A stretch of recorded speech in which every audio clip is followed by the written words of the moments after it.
Halo teman-teman vapers yang ada di seluruh dunia, ketemu lagi dengan Klana Motovlog, satu-satunya motovlogger yang bahas seputar vaping. Baiklah, kali ini saya mau bahas hal yang sangat penting buat teman-teman yang baru mulai menggunakan rokok elektrik, terutama yang pakai device mekanikal atau semi-mekanikal. Tapi sebaiknya teman-teman yang baru mulai vaping, saya lebih menyarankan teman-teman pakai electrical mode dulu. Tapi kalau teman-teman udah terlanjur pakai mekanikal, silakan tonton video ini sampai habis. Di video ini saya akan memberikan tips bagaimana cara penggunaan vaporizer yang aman. Tips yang pertama, pelajari ohm law.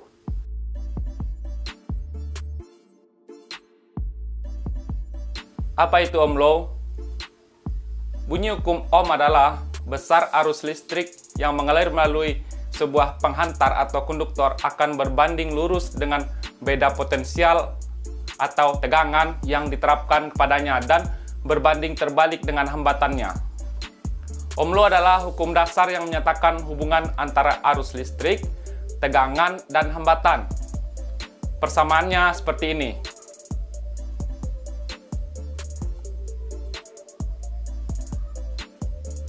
Untuk contoh penggunaan rumus ini bisa teman-teman lihat di video saya yang ini.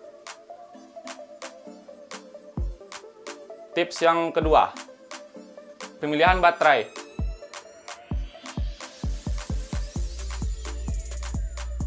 Di sini saya tidak akan bahas jenis-jenis baterainya, tapi yang ingin saya bahas adalah tipe baterai yang sering dan aman digunakan dengan device teman-teman. Pernah dengar kasus baterai meledak ketika vaping? Hal ini yang paling sering dipakai untuk propaganda pihak tertentu yang merasa dirugikan dengan kehadiran alat vaping ini. Dan mengapa baterai bisa meledak? Salah satunya adalah karena pemilihan baterai yang salah. Selalu gunakan tipe baterai high drain. Dan jangan sekali-sekali menggunakan baterai center. Sebelum teman-teman membeli baterai, usahakan untuk mengetahui spesifikasi dari baterai tersebut. Karena setiap baterai mempunyai kapasitas dan rating discharge-nya masing-masing. Sebagai contoh, baterai Sony VTC4 mempunyai kapasitas 2100 mAh dan rating discharge-nya 20 ampere pada posisi stabil dan maksimum di 30 ampere. Dan baterai LG HG2 atau LG coklat mempunyai kapasitas 3000 mAh sedangkan rating discharge-nya maksimum di 20 ampere. Dan adalah hal yang sangat berbahaya jika baterai dipaksa mengeluarkan daya di atas kemampuan maksimalnya dan dapat menyebabkan terjadinya ledakan. Berikut ini adalah tipe-tipe baterai yang aman digunakan untuk penggunaan di mode vaporizer teman-teman.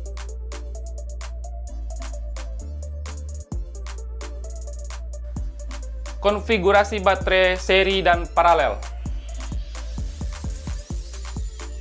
Pada jenis mode yang menggunakan lebih dari satu baterai, maka akan ada dua jenis konfigurasi yang digunakan.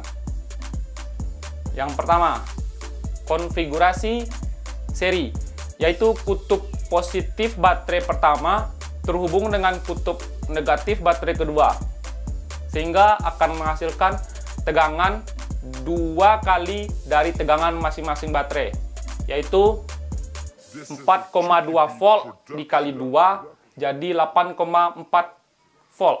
Contoh mode yang menggunakan konfigurasi ini adalah Tesla Invader 3 dan Xijang Creek Noisy Cricket. Syarat mutlak bagi pengguna mode ini adalah baterai yang digunakan harus 2 buah baterai yang udah dikawinin dari awal, sama-sama baru dari awal, spek yang sama dan merek dan tipe yang sama. Dicas sama-sama dan jangan sekali-kali selingkuhin dengan baterai dan mode yang lain. Jika teman-teman selingkuhin, ada kemungkinan akan menyebabkan chipsnya rusak dan tidak bisa digunakan lagi. Dan hal terbuktinya adalah bisa memicu terjadinya ledakan. Jika baterai berbeda kapasitas dipakai dalam rangkaian seri, maka baterai yang kapasitasnya lebih kecil akan drop voltase sampai di bawah cut off voltasenya dan baterai bisa rusak dan tidak dapat di-charge dan kemungkinan terburuk adalah meledak. Dan yang kedua adalah konfigurasi paralel. Pada tipe mod paralel, kutub positif baterai 1 bertemu dengan kutub positif baterai 2, sehingga tegangannya tetap di 4,2 volt, tetapi kapasitasnya meningkat jadi 2 kali lipat. Misal, kapasitas dalam satu baterai 2100 mAh, maka jika di mod 2 baterai, kapasitasnya menjadi 4200 mAh. Pada mod jenis paralel ada sedikit kelonggaran, jadi baterainya itu boleh diselingkuhin tapi tidak disarankan. Jadi hukumnya makruh lah. Tapi kalau mod tipe baterai seri, hukumnya haram diselingkuhin, teman-teman. Walau secara teori aman, tapi jika tetap diselingkuhin maka akan memperpendek umur baterai. Kesimpulannya adalah gunakan selalu baterai yang hidup semati dalam satu mod. Jangan pisahkan mereka untuk selingkuh. Kita lanjut untuk tips yang ketiga. Memakai charger yang berkualitas.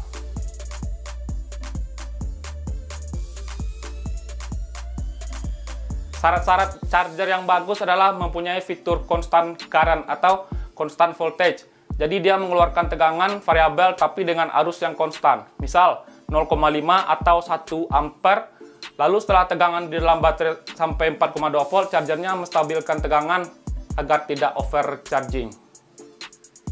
Jangan menggunakan charger abal-abal yang tidak jelas spesifikasinya. Dan ini beberapa rekomendasi merek dan tipe charger yang baik.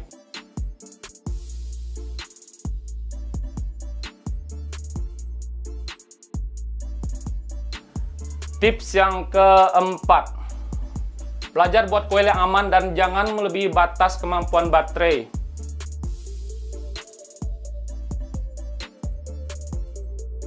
Rumusnya adalah seperti ini.